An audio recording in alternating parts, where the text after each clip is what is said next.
Kelvin walked into Bridget's father's funeral holding his pregnant mistress, and the whole church stopped breathing. Bridget's chest tightened, grief slamming into humiliation so sharp she gripped the casket just to stay upright.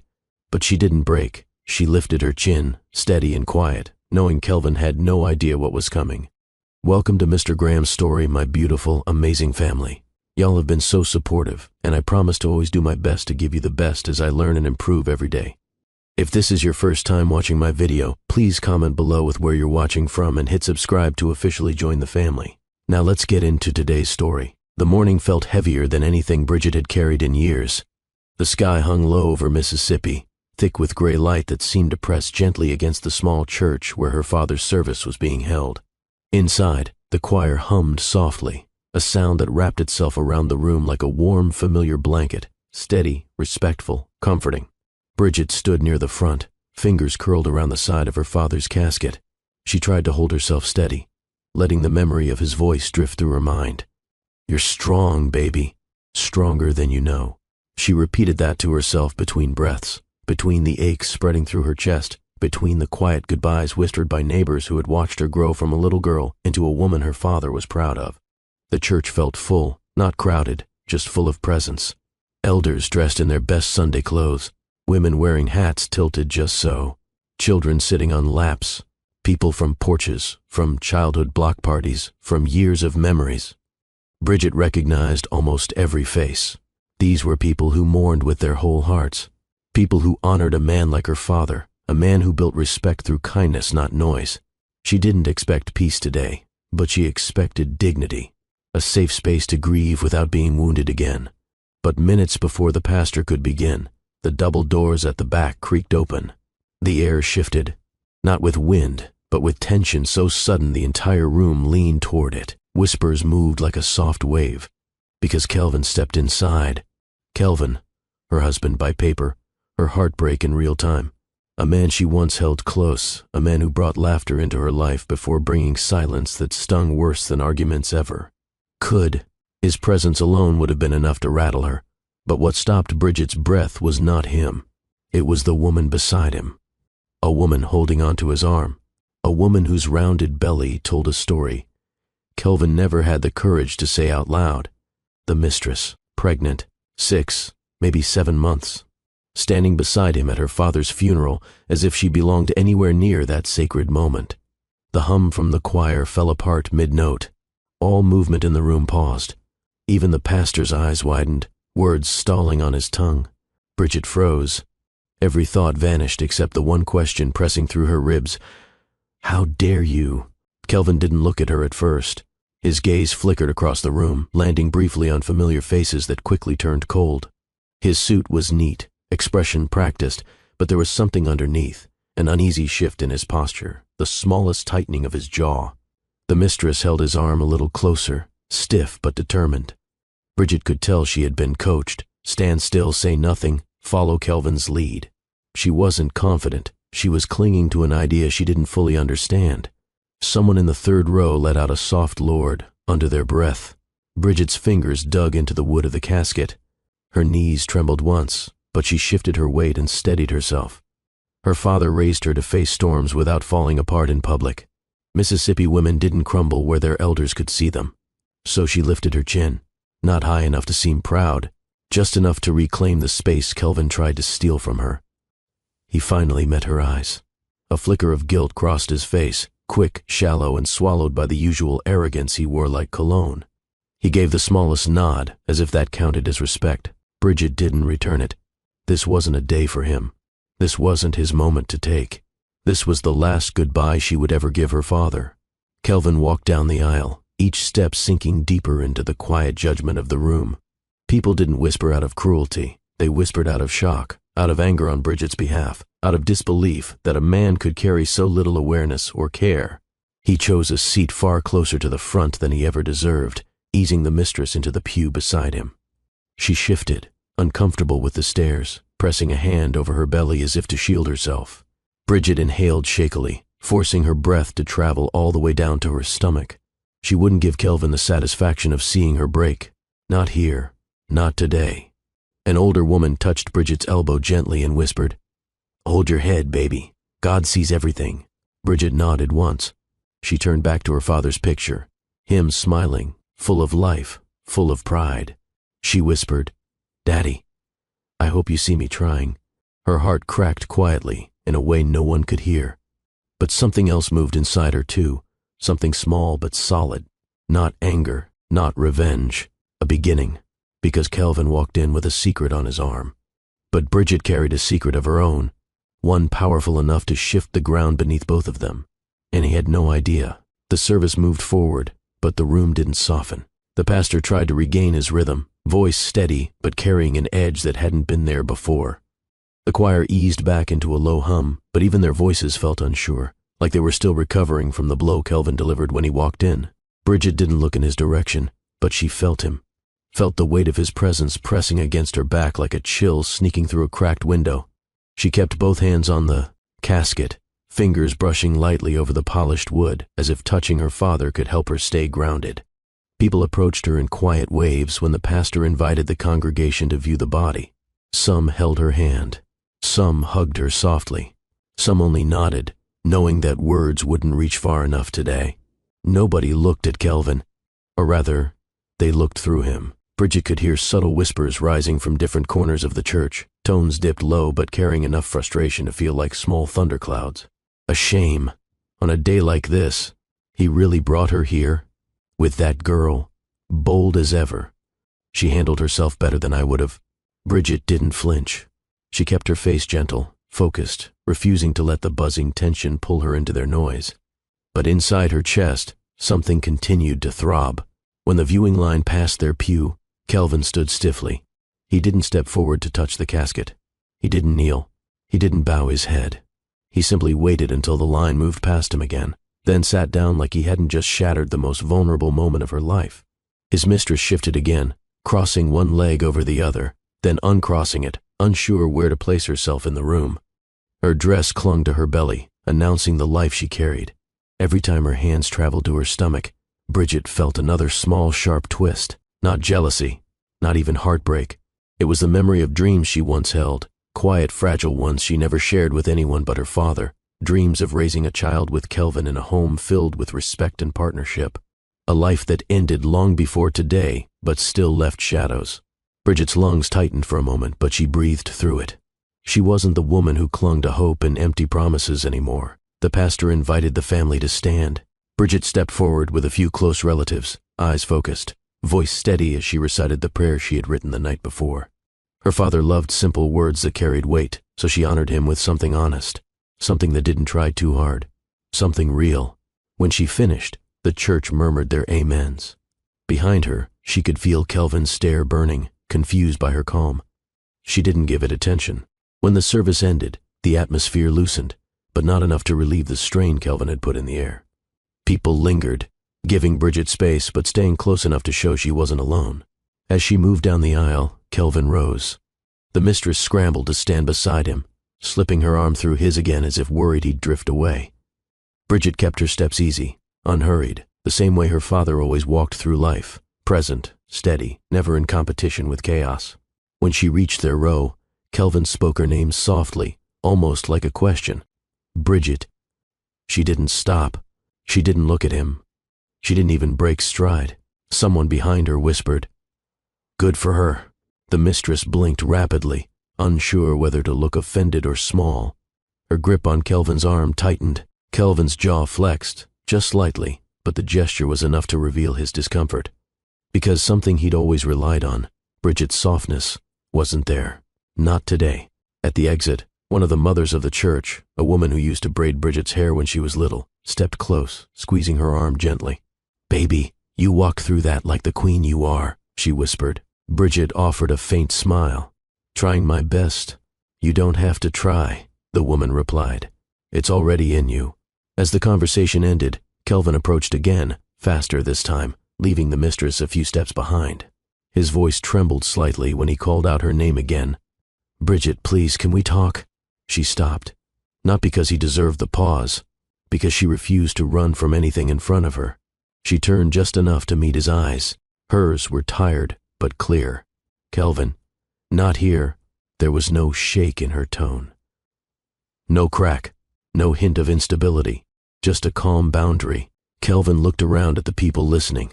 Old men with folded arms, women still clutching tissues, teenagers who paused mid-scroll on their phones. Everyone knew this wasn't the place. He swallowed. I just wanted to say, Kelvin, she interrupted quietly. Please go. A murmur moved through the room. Approval, understanding, protection. The mistress finally reached him, touching his elbow with a soft, confused question in her eyes. Bridget didn't care enough to read it. She simply turned and walked toward the front entrance, pushing open the door to let Mississippi air cool her face.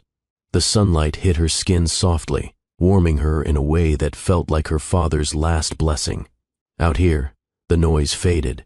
Inside, tension still swirled around Kelvin. But Bridget? She stepped into a quieter space where her dignity could breathe. Her heart still ached, deeply, but it wasn't collapsing. It was adjusting, preparing, because grief had taken one thing from her today. But life was preparing to give her something she never saw coming. And Kelvin? He was about to learn that the woman he tried to break was carrying a future he could never claim. Outside the church, the quiet settled around Bridget like a thin veil. Light present, but not enough to hide the ache still moving through her chest. The sun peeked through a patch of gray clouds, warming the steps as people slowly drifted out behind her. Some carried plates of food for the repast. Some carried tissues. Some carried a memory of her father that they would share later in soft voices. Bridget inhaled deeply, letting the Mississippi air fill her lungs. There was something grounding about home. The familiar scent of soil after a morning chill, the distant hum of traffic, the gentle chatter of neighbors who had been here long enough to know your story without asking for it. She stepped to the side of the walkway, giving others space to pass. A few people placed gentle hands on her shoulder as they moved by, offering quiet comfort. We love you, sweetheart. He was a good man. Call me if you need anything. Bridget nodded, grateful. This community held her like a second skin, one her father helped stitch over the years with kindness and humility. She glanced back at the church doors just as Kelvin stepped out, his mistress beside him. His eyes darted immediately toward Bridget, worry tightening his expression. The mistress watched him closely, unsure whether she should follow his gaze or pretend she didn't notice. Bridget looked away before he could read anything in her face.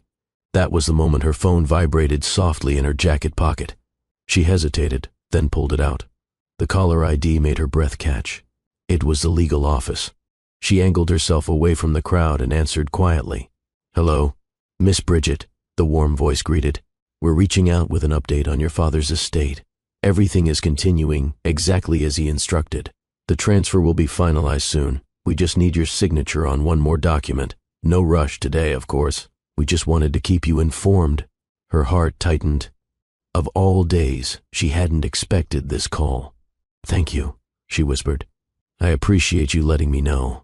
We're here for anything you need, the voice added before ending the call.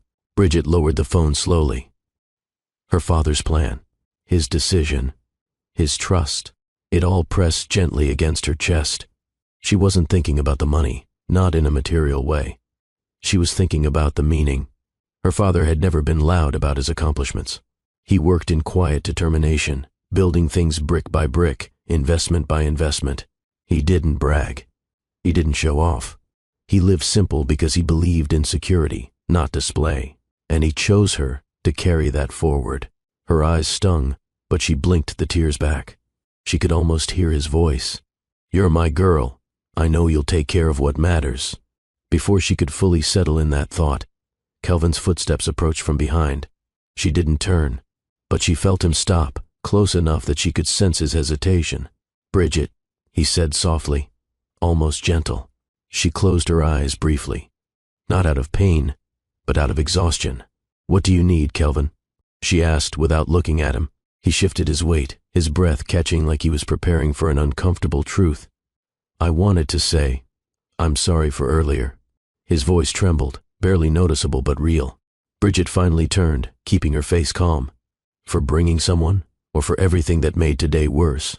She asked. The question hit him harder than she intended. He swallowed. For everything, I guess. She didn't respond. She didn't want to soften the moment for him. The mistress stood a few feet away, watching with a growing unease as she shifted from side to side, unsure what to do with her hands.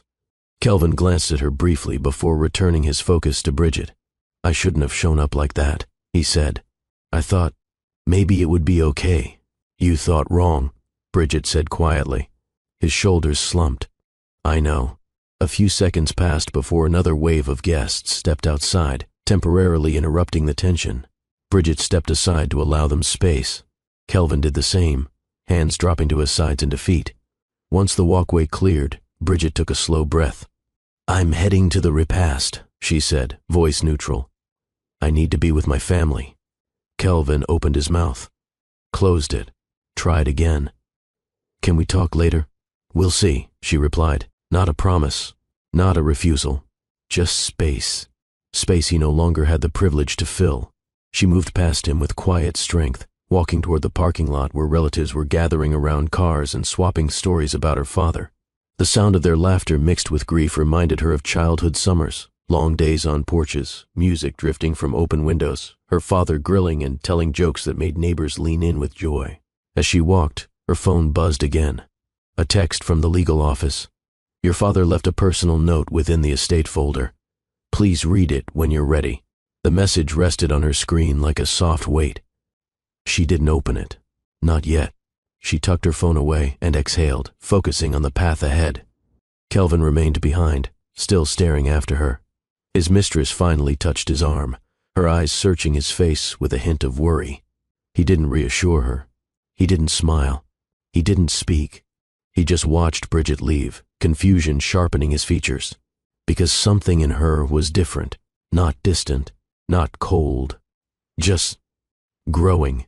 He didn't know she was stepping into a future he would never stand in again. He didn't know the foundation beneath her grief was preparing to rise. He didn't know he was losing the version of Bridget who ever needed his explanations. All he could see was a woman walking away with more strength in her spine than he had ever understood. And she hadn't even opened her father's final words yet. The repast was beginning to wind down as people filtered out of the church hall in quiet clusters. The scent of warm food drifted across the yard, fried chicken, rolls, sweet tea. But Bridget barely noticed any of it. Her mind was too full, too heavy, trying to carry grief and humiliation at the same time. She walked toward her car slowly, needing space, needing a moment that belonged only to her. But Kelvin wasn't ready to give her that. His footsteps approached her from behind, quick, anxious, uneven. She didn't have to turn to know it was him. She could feel the hesitation in each step, the way he was working up the nerve to speak. The mistress trailed several feet behind him, touching her stomach again while scanning the yard nervously. She clearly didn't want to be part of whatever was about to happen. "Bridget," Kelvin called out softly. She stopped but didn't turn immediately. She held onto her breath, steadying it, bracing for whatever performance he was about to give. When she finally faced him, her expression was calm, too calm for Kelvin's comfort. He swallowed, his voice low. "Can we talk, please?" Bridget kept her hands at her sides, fingers lightly curled. "What is it you think I want to hear today, Kelvin?" He blinked. The tone, steady, unshaken, caught him off guard. He expected tears, anger, collapse, anything that showed he still had influence. Instead, she was composed, which made him shift where he stood. I wanted to say I'm sorry," he offered, voice soft but shaky at the edges. "I know today wasn't the right day for everything that happened." Bridget raised her chin slightly. "Kelvin, you didn't just make a small mistake. You brought a pregnant woman to my father's funeral. There's no apology that fits that choice." People walking by slowed down, pretending not to listen but clearly staying within earshot. This community protected her fiercely, and Kelvin felt that pressure settle against his back. He tried again, clearing his throat. "I wasn't thinking, Bridget. I didn't mean for it to look the way it did." She let out a quiet breath, then said, "You didn't think. That's the problem. You came in here acting like this day was about you." Behind him, the mistress shifted again, rubbing her arm, her eyes darting between the two of them. Her discomfort wasn't Bridget's concern, though. "Not today." Kelvin forced a small nod. "You're right. I should have come alone." Bridget's eyes didn't soften. "You shouldn't have come at all if you weren't going to come with respect." He opened his mouth, then closed it again. The words he wanted to use didn't fit. He tried to take a step closer, but Bridget held up her hand, just slightly, just enough to halt him. "No closer," she said gently. "I don't want an audience for this. Kelvin stopped immediately. "Okay, I'm not trying to upset you. You already did," she replied. Her voice didn't rise. It didn't need to. The truth itself carried weight. "But the way you walked in." She shook her head slowly, not in disbelief, but in clarity. "That showed me exactly where I stand in your life." The mistress shifted again, suddenly looking very small beside him. Kelvin's face tightened with regret. "Bridget, I didn't come to disrespect you. I came because I thought you might need me." Bridget studied him for a moment. "You think I needed you today?" "Well, I mean..." His voice cracked again. He sensed the shift. Her distance wasn't coldness, it was certainty, a kind he had never seen in her before.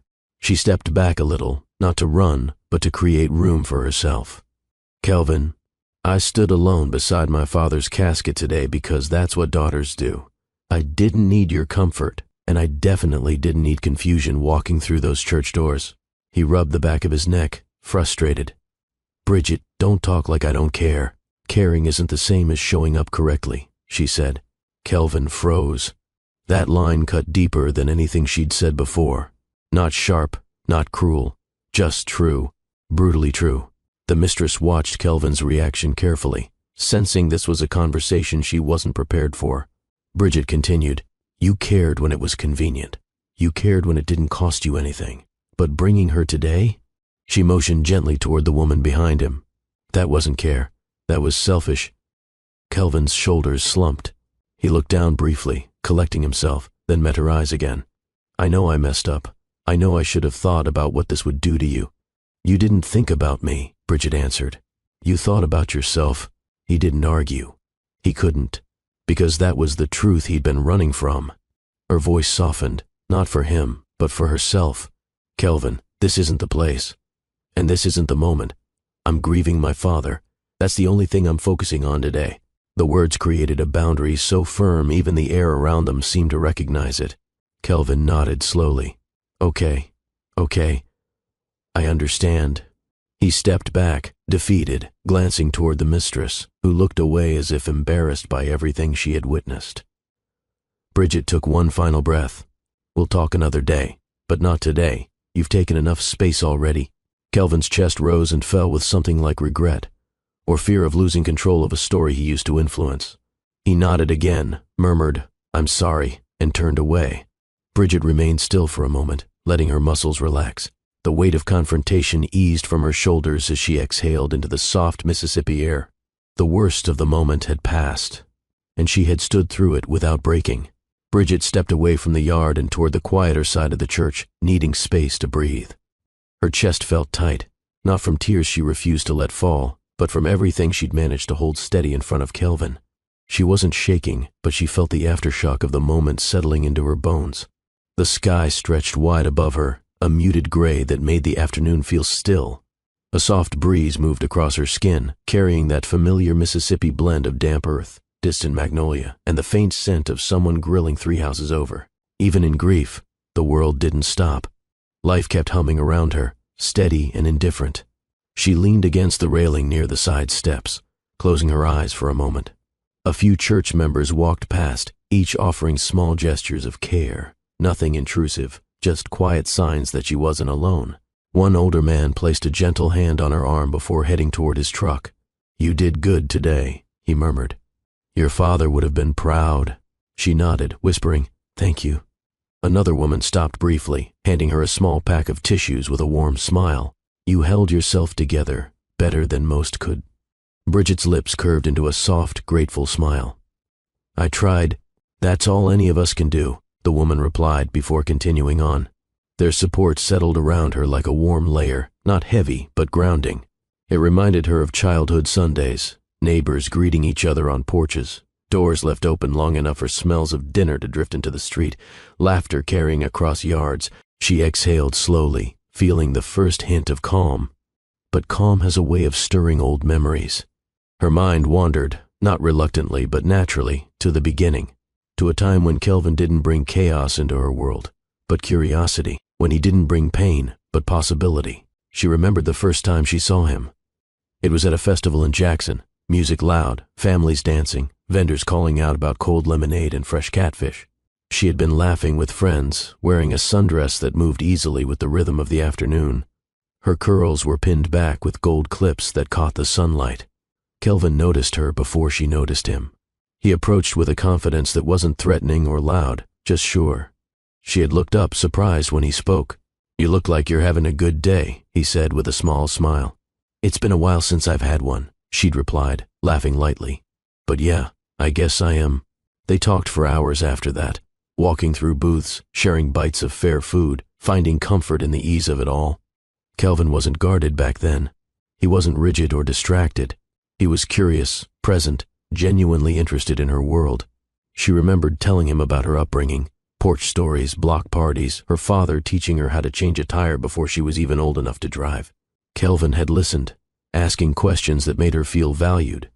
In return, he shared pieces of his own life, family dinners with long tables, expectations that weighed him down, a world polished on the outside but often cold underneath. She didn't judge him.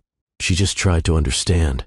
They came from different lives, but for a while they found a place where both worlds made sense together. It wasn't perfect, but it was real. Until it wasn't. Bridget opened her eyes slowly, grounding herself back in the present. The memory didn't hurt as much as she thought it would. It felt distant, like watching a movie she once loved but no longer needed to revisit. Her phone buzzed in her pocket. She hesitated, fearing it might be Kelvin again. But the screen displayed the number she recognized from earlier, the legal office. Her stomach tightened. She answered. "Hello?" "Miss Bridget," the familiar voice said gently. "Just wanted to give you a quick update. Everything is moving smoothly. The remaining paperwork will be ready for your review by tomorrow morning. We're following your father's instructions exactly." Bridget nodded even though they couldn't see her. "Okay. Thank you for letting me know. We're here if you need anything." "Truly," the voice added before the call ended. Bridget lowered the phone, staring at the darkened screen for a moment. Everything is moving smoothly. Tomorrow morning. Her father planned this with precision. His decisions were intentional. Every detail, every instruction, every piece of his legacy placed exactly where he believed it belonged. She swallowed, touched her hand lightly to her chest, and whispered, "I hope I do right by you, Daddy." She stood in that quiet space, letting the soft breeze brush across her face. The ache was still there, but so was something else, something steady, something awakening beneath the grief. Behind her, footsteps approached. Not hurried, not anxious, not Kelvin. Just a church member passing by, pausing briefly with a small smile. "You holding up, sweetheart?" Bridget inhaled and answered truthfully. "I'm trying." "That's enough," they said, giving her arm a gentle squeeze before walking off. She watched them go, the warmth of that brief touch lingering longer than expected. Somehow, the world felt a little less heavy, because even on the darkest days, something quiet was beginning to shift inside her. She wasn't just surviving the moment, she was slowly becoming ready for the next one. The community hall beside the church buzzed with familiar noise, soft conversation, plates clinking, the rustle of foil pans being uncovered. It was the kind of sound that usually comforted Bridget, the sound of people gathering not just to eat, but to support, to lift, to remind each other that no one moves through grief alone. Inside, long tables were set with home-cooked dishes brought by neighbors who had known her father for decades. Fried chicken crisp from the oil, macaroni steaming with melted cheese, greens cooked down with love. Sweet tea glistened in pitchers, and slices of cake lined the corner table. A room full of care, crafted by hands that understood loss. Bridget stepped into the hall slowly. Conversations quieted just enough to acknowledge her presence, then resumed in warm murmurs to avoid overwhelming her. Women from the church reached out with soft touches, pulling her into gentle embraces. One woman wrapped her in a hug that felt almost maternal. "Baby, you handled yourself with grace out there." Another touched her cheek lightly. "Your daddy raised you right. He'd be proud of how you carried yourself today." Bridget forced a smile, small but genuine. "Thank you, really." She moved further inside, sitting at a table near the window where sunlight filtered in. The warmth touched her face, easing the heaviness in her chest. She placed her hands on the table, letting the room's comfort settle around her. A few women sat with her, not pushing conversation, just offering presence. One slid a plate in front of her. "Eat a little something, sweetheart. It'll help." Bridget nodded and picked up a fork, even though her appetite was thin. She took a bite, not for hunger, but for grounding. Her father always said food made by people who loved you could hold you together when you felt like falling apart. For a moment, she let herself feel safe. Then her gaze drifted outside the window. Kelvin was pacing near the parking lot. The mistress sat on a bench, arms crossed, clearly frustrated. She looked away from him, then back, then down at her hands. It was obvious they weren't aligned. Whatever confidence she had walked in with was dissolving under the weight of everything unraveling outside. Kelvin ran a hand over his face, stopping mid-stride as if replaying the confrontation with Bridget. His movements were jittery, frustration mixed with something that might have been fear. Not fear of Bridget leaving, but fear of realizing he no longer controlled the narrative. Bridget looked away, choosing not to give the moment any more power than it deserved. One of the older women leaned closer. "Don't you worry about him, baby. A man who can't protect your heart got no business trying to claim your attention." Bridget exhaled softly. "I hear you." The woman continued. "Pain don't last forever, but dignity, that stays." The words settled in Bridget's chest with a weight that didn't hurt. It held her upright, instead. She lifted her fork again but paused as her father's voice echoed in her mind, clear, steady, unmistakable. "Baby, don't ever let someone make you feel small just because they're scared to grow." He said that months ago, when she confessed Kelvin had been distant, uninterested, slipping out of conversations that mattered. Her father had taken her hand with that gentle firmness only he had. "You don't shrink to fit nobody's comfort," he told her. "If someone can't rise with you, they fall away on their own." Bridget blinked hard. His words wrapped around her heart now, filling the space where doubt tried to creep in. Kelvin's behavior today wasn't a surprise. It was a confirmation her father had seen long before she wanted to admit it. A confirmation she no longer needed to defend or rationalize. A confirmation she deserved better. The hall door opened, and a few young cousins walked in with plates piled high, laughing about which aunt season cooks the best greens. Their energy brought a brief smile to Bridget's face. Life was still moving. Joy still existed, even in sorrow. One of the church mothers slid into the seat beside her. "You got so much ahead of you, baby girl. You just don't see it all yet." Bridget nodded, her throat tightening. She didn't want to cry. Not here. Not in front of people who were trying to lift her, but emotions swirled heavy inside her chest. The woman nudged her hand gently. "Your daddy loved you fierce. He didn't leave you unprepared." Bridget looked at her, raising her brows slightly. The woman shrugged as if she didn't know specifics, just intuition, just insight born from years of watching her father trust Bridget more than anyone. "It's in your spirit," the woman said softly. "A settling, like something else is waiting for you, something bigger." Bridget swallowed hard. She didn't mention the legal calls. She didn't mention the inheritance. She didn't mention the responsibility quietly building like a heartbeat she hadn't fully acknowledged yet. She just whispered, "I hope so." Outside, Kelvin had stopped pacing. The mistress said something sharp, and Kelvin's shoulders dropped as if weighed down by frustration he didn't want to carry. Cracks in their togetherness were already showing, and they weren't Bridget's concern. Not anymore. Inside the hall, the women continued surrounding her, not with noise, but with presence, reminding her she wasn't drifting alone. Their calm settled into her bones, mixing with her father's voice until she felt something loosen inside. She wasn't empty. She wasn't broken. She was awakening, bit by bit, moment by moment, and she could feel it. Her father wasn't just gone, he was guiding her, shaping her steps, especially now, when the path ahead was starting to reveal itself. She took a breath, deeper than before. For the first time that day, it didn't burn. The longer Bridget sat inside the community hall, the clearer her mind became. Not free from pain, she wasn't anywhere near that, but steady, balanced. The kind of calm that rises after a storm when a woman realizes she didn't fall apart the way everyone expected her to.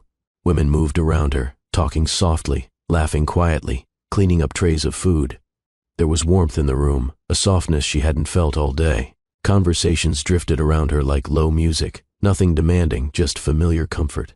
And for the first time since the service began, her shoulders eased. One of the older ladies at the next table cracked a joke about someone's potato salad being too salty, and Bridget let out a soft laugh, barely there but real. It surprised her, the sound of it. Like it belonged to a version of herself she hadn't touched since before the hospital visits, before the slow decline, before Kelvin's betrayal pulled the floor from under her. The women around her noticed immediately. "That's the laugh I've been waiting to hear," one of them said, smiling warmly. Another added, "Told y'all she's strong." Bridget shook her head lightly. "I'm just trying to breathe." "You doing more than that," the woman replied. "You rising?" The compliment didn't inflate her, it steadied her. She hadn't been trying to be graceful, she was just trying not to drown. But here, surrounded by the people who loved her father deeply, she felt held in a way that made her chest loosen. She glanced toward the window again, but this time her gaze wasn't searching for Kelvin. She was simply observing. Outside, Kelvin stood near the parking lot with tension all over him. He wasn't pacing anymore. He'd stopped moving completely, hands resting on his hips, eyes narrowed as he stared at the ground. His mistress sat on the same bench as before, leaning back with frustration written across her face. She seemed uncomfortable with the silence between them, her foot tapping impatiently, her hand rubbing her belly in a way that suggested she was tired of waiting. Kelvin wasn't looking at her. He was looking at the hall, at Bridget, like he was trying to understand something that kept slipping out of reach. Bridget didn't look away this time. She didn't hide her face or her emotions. She simply watched him, her expression unreadable, and something inside Kelvin shifted. His posture stiffened. His breath stalled. He seemed to sense that whatever connection he used to have over her, whatever emotional influence he believed he still held, was fading. From a distance, he could see her laughing lightly with the women. He could see warmth returning to her shoulders. He could see a version of Bridget he hadn't seen in a long time, one who wasn't shaped by his indifference or his inconsistency. He saw strength forming in her eyes, quiet, steady, determined, and that scared him more than anger ever could. Inside the hall, Bridget wasn't thinking about intimidating him. She wasn't trying to make him regret anything. She was simply reclaiming herself, her breath, her dignity, her space. But as she sat there, a memory surfaced, unexpected and gentle. She remembered the way Kelvin used to look at her in the early days. Before responsibility felt like pressure. Before differences felt like distance. Before he sought validation in places that didn't require him to grow. There was a time when he held her hand with sincerity, when he kissed her forehead after long days, when he asked her about her dreams and actually listened, when the two of them took long walks through town, hands brushing, voices low, laughing about nothing at all. He wasn't always careless. He wasn't always distant. He wasn't always the man who walked into her father's funeral with another woman. But the man he had become was not aligned with the man she once loved. The memory hurt, softly, not sharply. But it also brought clarity. She didn't love this version of Kelvin, and she didn't miss the one he used to be enough to carry the weight of both. She sighed quietly, rubbing her thumb along the edge of the table. Something inside her settled with that realization. It wasn't closure yet, but it was the beginning of a truth she needed to accept. One of the women leaned toward her. "You all right, baby?" Bridget nodded. "I'm getting there. That's all we want." Bridget stood slowly, needing a moment away from the noise of the hall. She stepped outside where the late afternoon sun cast soft light across the yard. A few people lingered near cars, chatting or loading leftovers, but the area felt calmer now. Her feet carried her toward the side path without thinking. She stopped near the same railing where she had stood earlier. The breeze brushed across her skin again, but this time she welcomed it. It didn't feel cold. It felt cleansing. And that's when she heard footsteps approaching. She didn't need to turn to know who it was. Kelvin stopped a few steps behind her, unsure if he was welcome but too restless to walk away. "Bridget," he called quietly. She didn't respond right away. She gave herself a full breath before turning. Her voice was even. "What do you want now, Kelvin?" He looked at her differently this time, not with entitlement, not with irritation, not with the expectation that she would fold. He looked at her like a man who finally realized he didn't have control over the moment. "I just need to talk to you," he said, voice unsteady. Bridget didn't move, didn't flinch, didn't soften. "You said what you needed to say earlier," she replied. He shook his head gently. "Not all of it." The air shifted between them, not tense, just honest. This wasn't the explosive confrontation he expected. This was something deeper, something that would shape everything that came next. And Bridget stood there, calm and centered, ready to hear him, but on her terms, not his. Kelvin stepped closer, but not too close. The hesitation in his movements made it obvious he knew this moment didn't belong to him. He wasn't the one in control anymore, not of her, not of the conversation, not of the story he once shaped with his indifference. Bridget rested her hands on the railing beside her. her posture calm, her expression unreadable. She didn't try to look strong. She didn't try to look hurt. She simply was, steady in a way Kelvin hadn't seen in a long time. "I know you don't want to hear anything from me," Kelvin began, voice low, carrying the weight of the day. "But I need to say something, and I want to say it directly." Bridget exhaled slowly. "Go ahead." He swallowed hard before speaking, like the words were fighting their way out of him. "I shouldn't have come the way I did today. I know I embarrassed you. I know I made everything worse. I didn't think. I just acted. You acted without care," Bridget corrected gently. "That's not the same thing as not thinking." Kelvin nodded once, accepting the truth even though it stung him. "You're right. I was trying to balance things that shouldn't have been mixed. I thought I could show up and somehow still manage the situation with—" He glanced back toward the bench where the mistress sat, now staring down at her phone. "With everything going on." Bridget didn't follow his glance. "Kelvin, the only situation you should have considered today was the fact that my father died." His mouth tightened. "I know. And I'm sorry." The apology wasn't enough, not for her and not for the moment, but the sincerity in his voice was different this time. Less defensive, less polished, more raw. "Bridget," he continued quietly, "I didn't think you'd stand so strong today. I thought you'd break. I thought maybe you'd need me." She didn't flinch. "That's the problem. You were waiting for my weakest moment, not my healing." Kelvin blinked slowly, absorbing that. Bridget didn't raise her voice. She didn't push him away. She simply gave him the truth, clean, measured, and emotionally mature. "I'm grieving my father," she said, "but I'm not collapsing. I'm not the woman who tries to prove my worth to you anymore." Those words landed with a soft heaviness. Kelvin looked down briefly, then back up with a mixture of fear and disbelief. "I don't want this to be the end of us," he admitted quietly. Bridget inhaled, steady. "Kelvin, this version of us ended long before today. We've been standing in the remains for months." A long silence fell between them, carried by the warm Mississippi air. Kelvin's voice cracked slightly as he asked, "Is there anything left to hold on to?" She shook her head gently. "Not today. Later?" He pressed, hope flickering in his eyes. Bridget didn't offer him comfort. She didn't soften the truth, but she didn't slam the door shut either. With calm clarity, she answered, "Later. Not today." The words weren't a promise. They were a boundary, a clear signal that whatever conversation they might eventually have would not be on the same emotional ground they used to stand on. Kelvin let out a shaky breath. "Okay, I can respect that." His shoulders slumped. Not dramatically, but enough for the shift to be visible. It was the posture of a man who had spent months assuming she'd still be there when he circled back. The mistress called out softly from the bench, her voice edged with impatience. Kelvin closed his eyes briefly at the sound, then turned toward her for a moment. When he looked back at Bridget, a new realization settled across his face. She wasn't waiting on him. She didn't pause her life for his decisions. She wasn't measuring herself against somebody else's mistakes. He wasn't losing a woman clinging to hope. He was losing a woman reclaiming her life. "Bridget," he said softly, "I never meant to hurt you like this." "I know," she replied, "but intention doesn't erase impact." He nodded, unable to argue.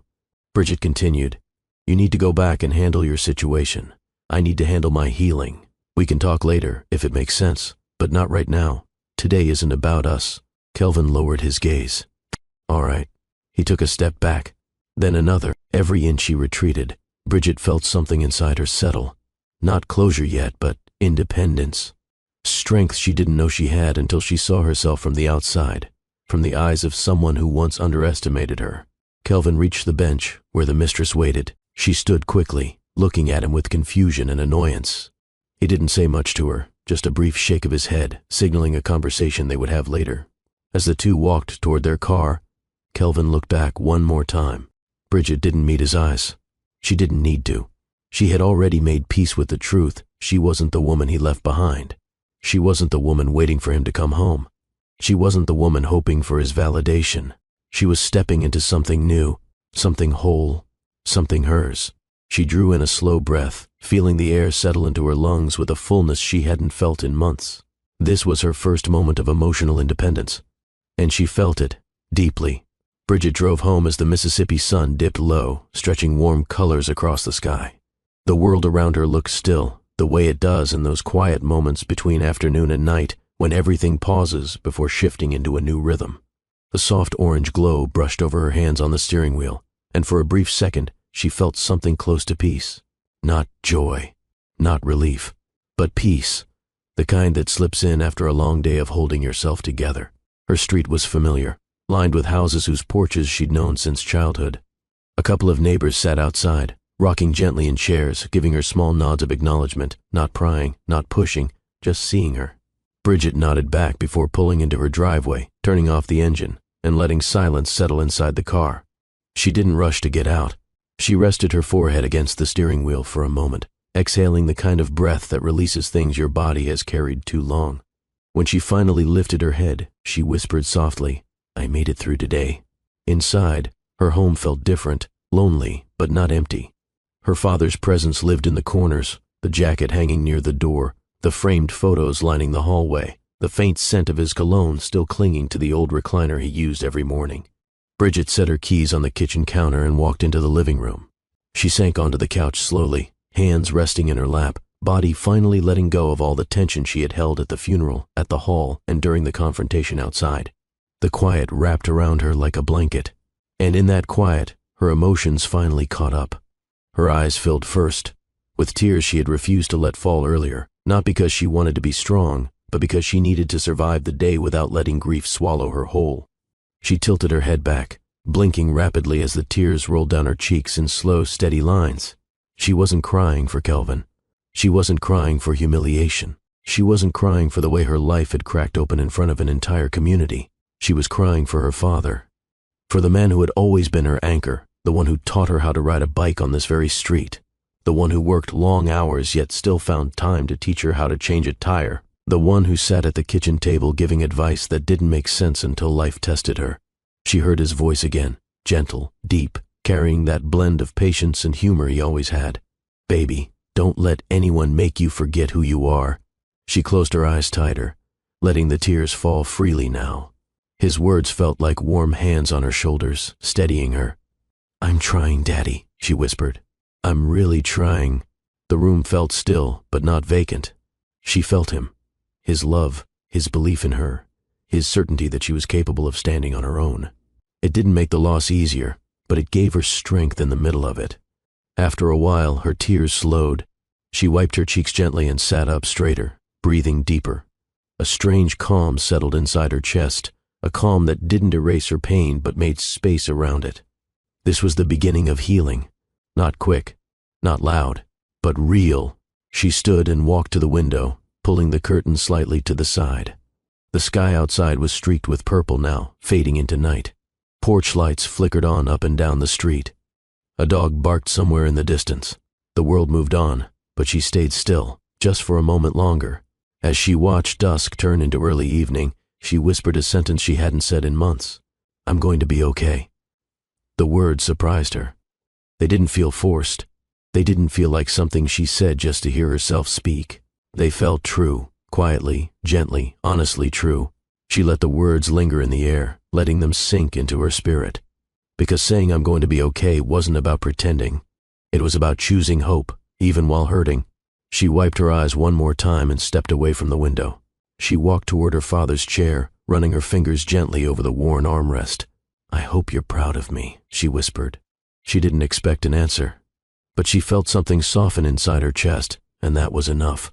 Just as she turned to head toward the kitchen, a soft knock sounded at the front door. Bridget froze, her breath stilled. The knock wasn't forceful. It wasn't rushed. It was quiet, like someone standing on the other side wrestling with uncertainty. She didn't need to guess. She knew. Kelvin. He had come back. Again. This time not at a funeral, not in front of a crowd, not with an audience he could hide his discomfort behind. This time it was just him and the weight of everything he had broken. Bridget stood still for a moment, her heart steady, her mind calm. She wasn't afraid of the conversation waiting behind the door. She had remembered who she was, and that changed everything. Slowly, she walked toward the door. Her hand reached for the knob. The next chapter of her strength was waiting on the other side. The soft knock came again, gentle, almost hesitant, as if the person on the other side wasn't sure they deserved to be there. Bridget stood still for a moment, steadying her breath. She wasn't afraid. She wasn't shaken. She wasn't the woman who flinched when silence carried someone else's expectations. She opened the door halfway. Kelvin stood on her porch, the fading evening casting long shadows behind him. He didn't try to smile this time. His expression was stripped of the charm he often used to soften his mistakes. He looked like a man who had finally run out of rehearsed lines. "Bridget," he said quietly, "can I come in?" She studied him, not with anger, but with the steady calm she had earned across one of the hardest days of her life. After a long moment, she nodded and stepped back. "Come in." Kelvin entered slowly, almost cautiously, as if the house itself demanded a certain respect, and it did. Her father's spirit lingered in every room, and even Kelvin seemed to feel it. He looked around briefly, hands shoved deep in his pockets, shoulders tense. Bridget closed the door behind him and walked into the living room. He followed, stopping a few feet away. The distance felt intentional, necessary, like both of them understood that closeness couldn't happen without truth. She sat on the couch. Kelvin didn't sit until she gestured toward the armchair across from her. Their eyes met, and for the first time in a long time, neither of them looked away. "You wanted to talk," Bridget said gently. Kelvin inhaled slowly. "Yeah, I did." His voice wasn't smooth. It wasn't practiced. It carried cracks, real ones, not convenient ones. "I've been thinking," he said. "Really thinking, and I know I said I was sorry earlier, but that wasn't enough. Not for everything I've done." Bridget didn't rush him. She simply waited. Kelvin ran a hand over his face, like the truth felt heavier than he expected. "You know, I didn't step out on you because I stopped loving you. I didn't marry you because it made sense to people. I married you because you made me feel like I could be better, like I was finally seen." Bridget's expression softened, but she didn't interrupt. He continued, voice lower, exposed. "But that scared me, more than I ever admitted. You challenged me in ways I wasn't ready for. Not because you tried to change me, but because you lived with a kind of honesty I didn't know how to match." Bridget's breath steadied. She hadn't expected him to peel back this deeply. Kelvin swallowed. "I messed up because I didn't think I was enough. Not for your world, not for your strength, not for the way you love." His gaze dropped to the floor. "I thought someone else, someone quieter, someone who didn't expect much, would make me feel like a man again." Bridget blinked slowly. The honesty stung, but not in a cruel way. It stung because it clarified everything she had carried without explanation. She leaned forward slightly. "Kelvin, loving someone doesn't mean shrinking them so you feel bigger. Love isn't supposed to make one person disappear so the other can shine." He looked up at her, eyes damp. "I know that now. I didn't before." Her tone remained steady. "And choosing someone who asks nothing of you isn't the same as choosing someone who loves you." Kelvin's jaw tightened, not out of anger, but recognition. Bridget continued, her voice gentle but unflinching. "You didn't hurt me because you didn't love me. You hurt me because you didn't respect what we had. You wanted comfort without accountability. That's not a marriage, that's survival." Kelvin flinched, not physically, but emotionally. Her words reached a place inside him he had avoided for too long. He let out a shaky breath. "I didn't come here tonight to defend myself. I came because I needed to tell you the truth. You deserved that a long time ago." Bridget nodded lightly. "Thank you for saying it. But you have to understand something too." He sat up straighter, bracing himself. "Love without respect," she said softly, "turns into a cage. And I lived in that cage longer than I should have. Not because I didn't see the truth, but because I hoped you would." Kelvin closed his eyes briefly, guilt settling across his face. When he opened them again, his voice cracked. "I didn't realize how much I was losing until today. When I saw you standing there, holding yourself together, not falling apart, I saw a woman I don't deserve." Bridget didn't cry. She didn't shake. She didn't shrink. She simply breathed. "Kelvin," she said quietly, "this conversation should have happened years ago. Before the distance, before the excuses, before the mistakes." He nodded slowly. "I know, and I'm sorry for every part of it." Silence lingered between them, not tense, not cold, just truthful. Kelvin looked at her with an expression she hadn't seen since the early days of their relationship, vulnerability without defensiveness. "What happens now?" he asked. Bridget exhaled, her voice calm, grounded. "Now, we finish this conversation. We tell the truth, and then we figure out how to move forward separately or together, with honesty.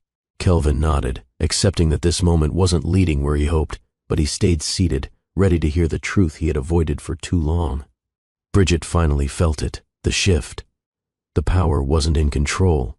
The power wasn't in anger. The power was in clarity. For the first time in their marriage, she wasn't speaking from pain or fear or hope. She was speaking from truth, and Kelvin could feel it. Kelvin leaned back in the armchair, elbows resting on his knees, hands clasped as if he was holding onto the last piece of something slipping away. For a long moment, neither he nor Bridget spoke. The room felt steady, quiet, but not tense. Just honest. Bridget folded her hands in her lap, her posture calm, her expression steady. She wasn't guarding herself anymore. She wasn't bracing for disappointment. She wasn't waiting for him to explain what she already knew. She had clarity now. Kelvin broke the silence first. "I keep hoping there's still something left between us," he confessed. "Something we can fix, something we can rebuild." Bridget didn't look away.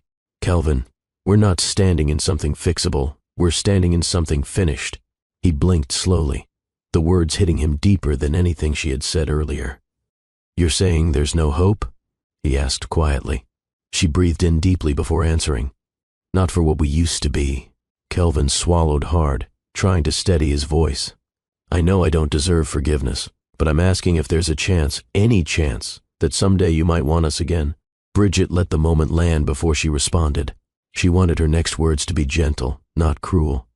"Honest, not emotional. Kelvin," she said softly, "I'll always care about you. You were a part of my life. You shaped years that mattered to me.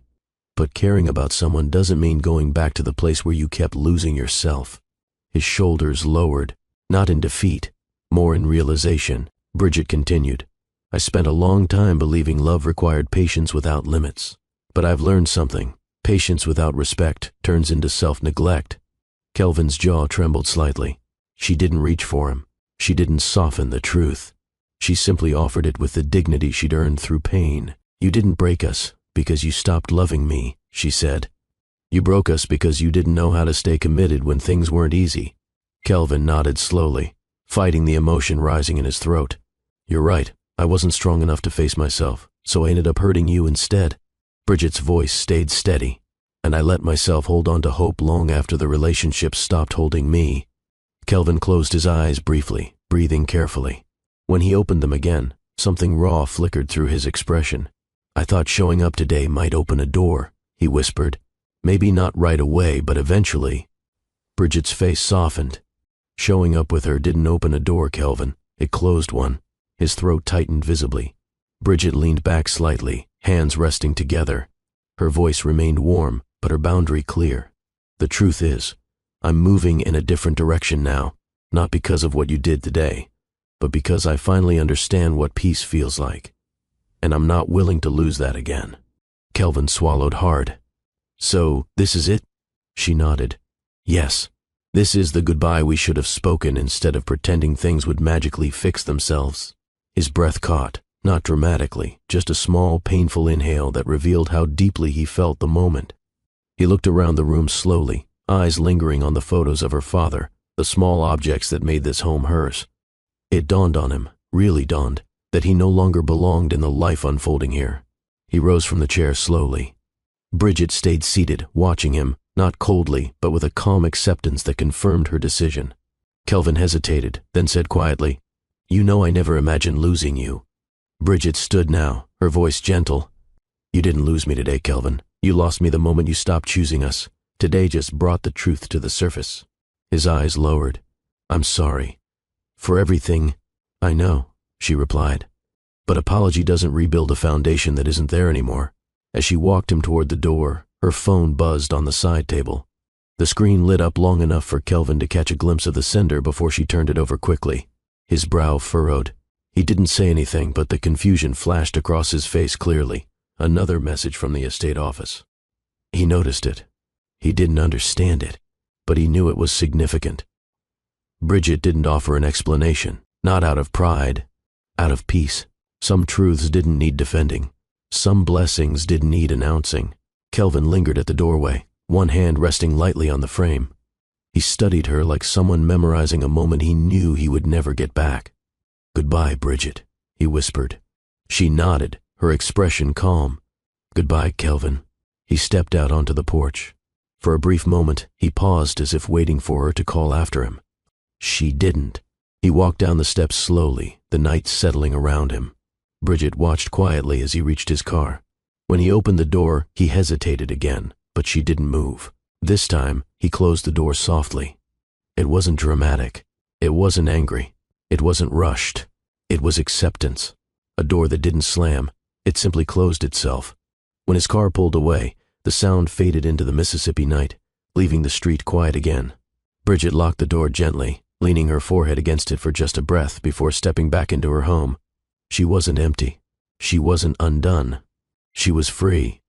When the sound of Kelvin's car finally faded into the night, the house settled into a silence Bridget had never truly noticed before.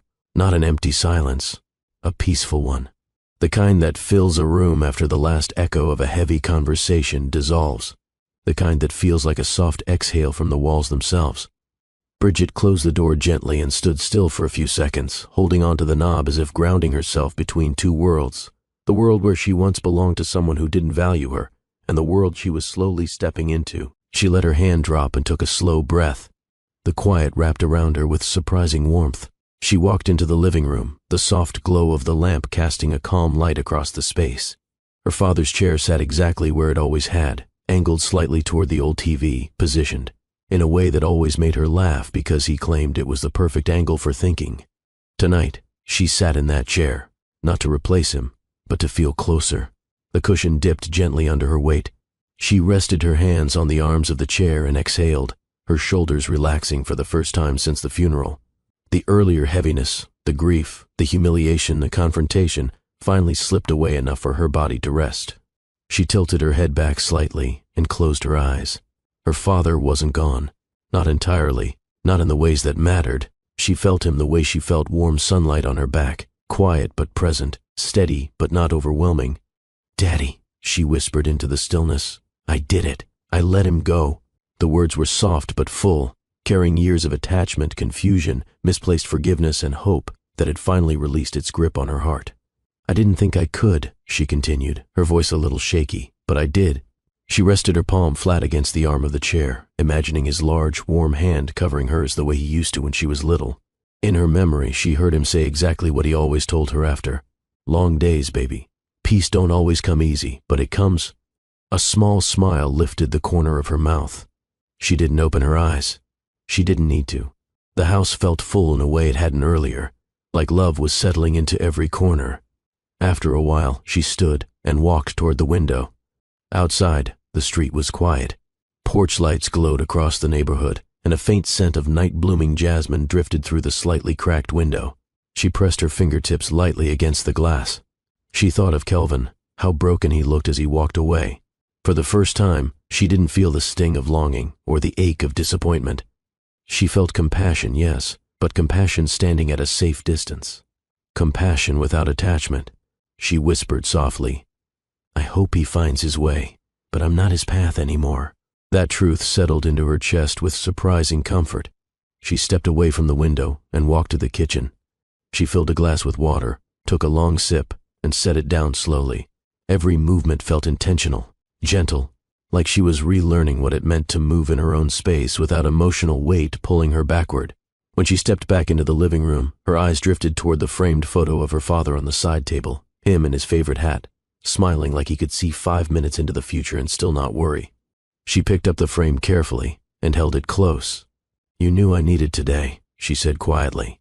"You knew everything had to fall apart so something else could finally settle in." A tear slid down her cheek, not from pain, but from gratitude. Gratitude for his love. Gratitude for clarity. Gratitude for the strength she didn't know lived inside her until now. She wiped her face and placed the photo back exactly where it belonged. Then she walked to the hallway and paused in the doorway of her bedroom. The bed sat untouched from the morning. Her jacket lay tossed across the foot of it. She switched on the small lamp beside her nightstand, filling the room with a soft, warm glow. She sat on the edge of the bed and loosened her shoulders, letting the tension finally melt away. Peace didn't arrive with trumpets. It didn't burst through the door. It came like this, quiet, steady, choosing her gently. She lay back on the pillows and stared at the ceiling, listening to the hum of the night outside. Her heart felt different. Not whole yet, not healed, but open. Open in a way that didn't ache. This was the beginning of her next chapter. She placed a hand on her stomach, not because she felt weak, but because she felt calm. Grounded. "I'm going to be okay," she whispered again, feeling the truth of those words settle into her bones. She closed her eyes, letting rest wash over her. As her breathing deepened, a soft breeze passed through the cracked window, brushing her cheek. For a moment she swore she felt her father's presence, comforting, approving, proud, not with words, with peace, real peace, the kind that doesn't ask for anything in return, the kind that shows up after you finally close the door that was hurting you. Bridget's lips curved into a small, peaceful smile. Tonight, for the first time in a very long while, she slept without carrying anyone else's weight. The first thing Bridget noticed when she woke the next morning was the air. It felt lighter, not because her pain had vanished, grief doesn't disappear overnight, but because something inside her had shifted. A quiet weight had lifted, leaving room for breath she hadn't realized she was holding. Sunlight slipped through the curtains in thin streams, warming her cheeks.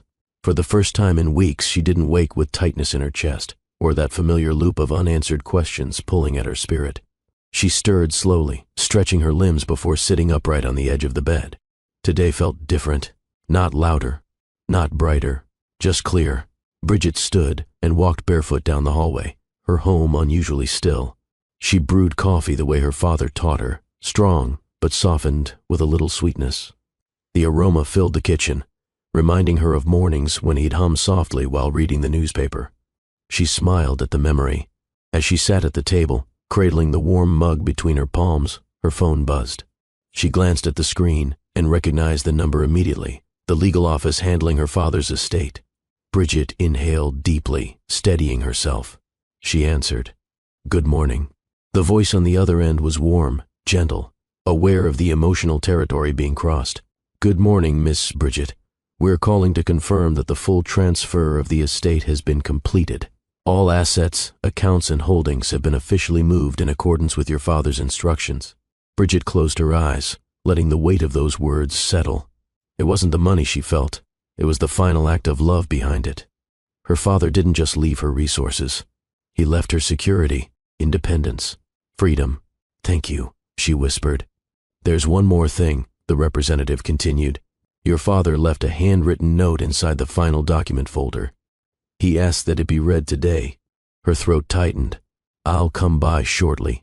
When the call ended, Bridget took a long breath, letting it roll through her body. She set the mug down gently and stood, her hands trembling with a mixture of reverence and anticipation. She wasn't nervous. She wasn't afraid. She was ready. The drive to the legal office felt calmer than the day before. The streets looked familiar but less heavy, as if her father was silently guiding every turn. When she parked and stepped out, the morning breeze brushed against her face, carrying a softness she hadn't felt in a long time. Inside, she was led to a private room. The folder, thick with documents, sat on the table, tied neatly with a simple ribbon. But it was the small sealed envelope resting on top that pulled her attention. Her name was written in his handwriting, not shaky, not rushed, just his, strong, intentional, loving. Her eyes warmed instantly. She reached for the envelope with both hands, holding it for a few moments before opening it with careful fingers. The letter unfolded softly. "My beautiful girl, if you're reading this, then you've already stood up longer and stronger than most would expect. But I always knew you had that in you. Everything I built, every sacrifice I made, was so you would never have to question your worth, not even on your hardest days." Bridget blinked, a tear slipping down her cheek. "I left you this inheritance not to change you, but to give you room to become who you already are. Use it with kindness, use it with courage, and use it to build a life that feels like yours, not anyone else's. I'm proud of you, now and always. Love, Daddy." The words blurred through her tears. These weren't grief tears. They weren't heartbreak tears. They were gratitude, pure, overwhelming gratitude. Her father knew her heart better than anyone ever had. He knew her strength, even on days she doubted it. He knew the road she would have to walk without him, and he left her everything she needed to walk it with her head held high. Bridget pressed the letter to her chest, closing her eyes as tears fell freely. But these tears didn't empty her. They filled her. Filled her with purpose. Filled her with clarity. Filled her with love that transcended loss. When she finally folded the letter and placed it gently back in the envelope, something inside her felt anchored. Quietly, confidently anchored. She stood, smoothing her clothes, wiping her cheeks with steady hands. She thanked the staff with genuine warmth and walked outside into the light. The world looked different now, not because the morning changed, but because she had. As she stood in the sunshine, the truth settled into her spirit. Her life had changed. Forever. Not because she had inherited wealth, but because she had inherited belief, her father's belief in who she could become. Bridget walked toward her car with steady steps, her heart full. Today wasn't just a new chapter. It was the beginning of the life her father always saw for her. Bridget returned home with her father's letter tucked safely inside her purse, held the way someone protects something sacred. She stepped into the house, closed the door behind her, and leaned against it with a long, steady breath. The peace from the night before hadn't faded, it had grown.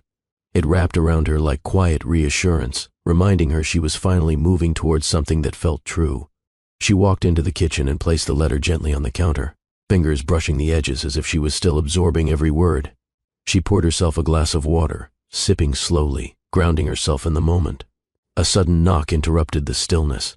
Not soft, not hesitant, but familiar. She froze for a brief second, not in fear, but in recognition. She already knew who it was. The timing alone said everything. Kelvin. Bridget took another sip of water before setting the glass down, choosing calm over reaction. She did not rush. She did not tense. She walked to the door with the same steady certainty she'd carried all morning. When she opened it, Kelvin stood there, eyes tired, shoulders tense, hope lingering somewhere behind the regret written across his face. "Bridget, can we talk?" he asked quietly. She stepped aside but did not open her body or expression to him. "Come in." He entered slowly, scanning the room like he was searching for traces of the life they once shared. But the house didn't reflect that life anymore. It reflected her, steady, settled, centered. Kelvin turned toward her. "You look different today. Lighter." "I feel different," she replied simply. He nodded, swallowing hard. "I've been thinking about everything we talked about last night. I barely slept. I kept replaying it all." Bridget stayed silent. She didn't need to help him through the words. "I know I messed up," he continued. "I know it wasn't one mistake. It was a series of choices that pushed you away. But I woke up this morning wondering if there's anything left for us, anything at all." Bridget watched him, not coldly, not warmly, just honestly. "Kelvin, you're asking a question with an answer you already know." His breath hitched. "I want to try again. I want to do better. I want to fix this." She shook her head gently. "You want to fix the version of me who stayed through hurt. But that version of me is gone." Kelvin looked down, absorbing the blow. Bridget walked past him and stood near the window, sunlight catching the side of her face. "Last night, I realized something. I wasn't holding on to you these past months because of love alone. I was holding on to the hope that you would become the man you promised to be. And I can be," Kelvin said quickly. "I'm ready to change now." She turned, her eyes calm. "But your readiness came at the end of us, not the beginning, not the middle, the end." He opened his mouth, but she lifted a hand gently, not to silence him, just to guide the moment.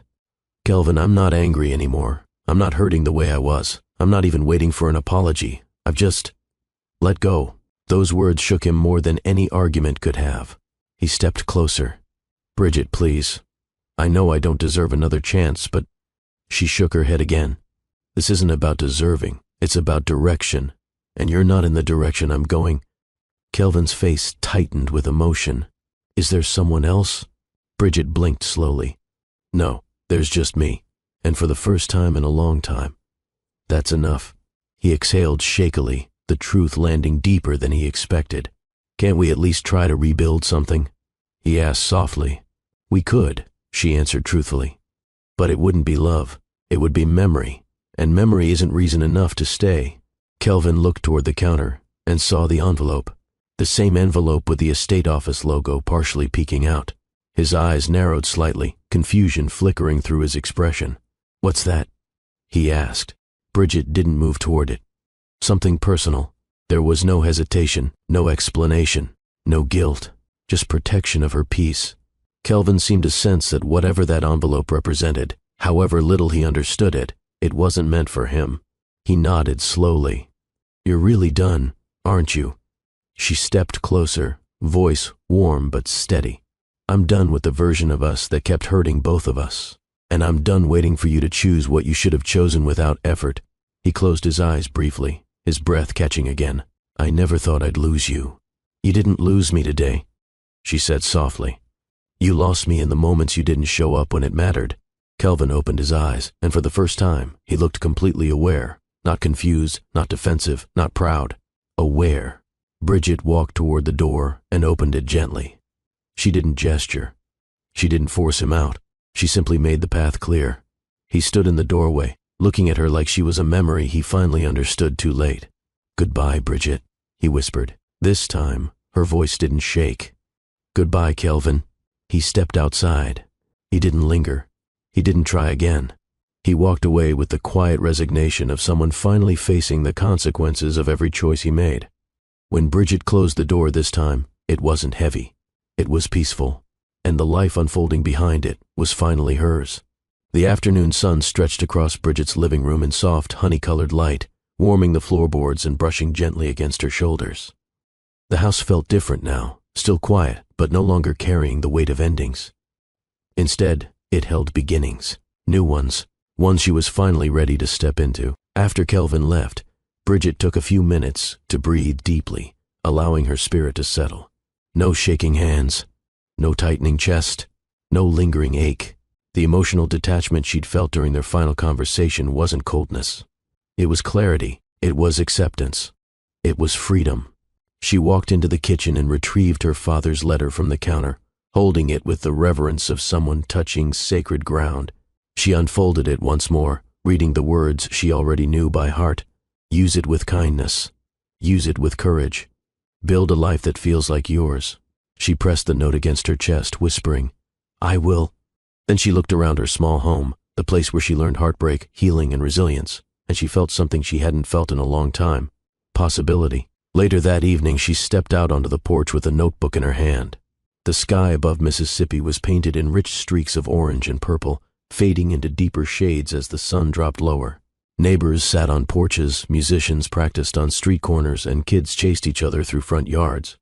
It was the same community she'd grown up in, full of warmth, laughter, and strength. She took a seat on the top step, her notebook resting on her lap. Bridget wasn't thinking about buying a mansion, or traveling the world, or transforming her wardrobe. That wasn't her. That wasn't her father's vision for her either. Instead, her thoughts drifted toward the people who'd fed her during hard times, the elders who checked on her after her father passed, the children who waved whenever she drove by. What if she built something here? Something lasting, something healing, something that carried her father's spirit forward. She began writing. Community Education Fund, support for small Black-owned businesses, upgrade the local youth center, affordable housing for single parents, scholarships in Daddy's name. The ideas poured out easily, each one a reflection of the lessons her father had taught her growing up, that giving wasn't charity. It was love in action. It was responsibility. It was legacy.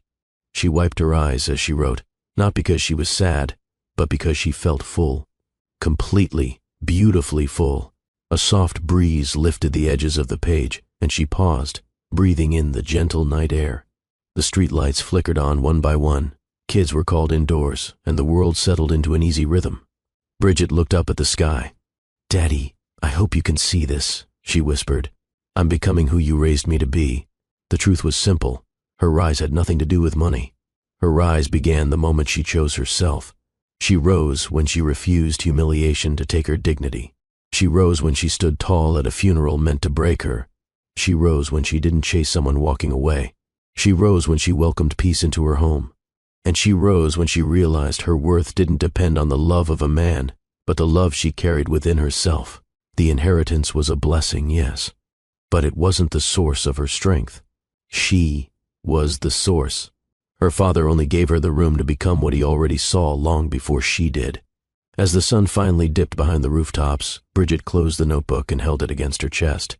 She felt grounded, clear, ready to build, ready to heal, ready to step into the life waiting for her. She stood and walked back into the house, flicking on the lights with a smile that felt natural and new, a smile shaped by both loss and growth. In the quiet of her living room, she whispered, "I'm going to live this life well. For him. And for me." The floor beneath her feet felt steady. Her future felt steady. She felt steady, and that was enough. Bridget didn't rise because she became wealthy. She didn't rise because Kelvin realized what he lost. She rose the moment she stopped shrinking herself for someone who didn't know how to love her. She rose because she walked through heartbreak and grief with dignity, because she chose peace, because she chose purpose, because she chose herself. And in choosing herself, she stepped into the life her father always knew she'd claim. Her rise wasn't loud. It wasn't dramatic. It wasn't rushed. It was steady, tender, powerful, the kind of rise only a woman with a brave, resilient heart can make. Her story didn't end with loss. It ended with becoming. Family, if Bridget's strength touched you even a little, go ahead and like this video to honor her journey. Drop a comment with a heart for her father's love, and tell me what part of her rise spoke to you the most. And if you know someone who needs this message of healing, dignity, and choosing yourself, share this story with them tonight.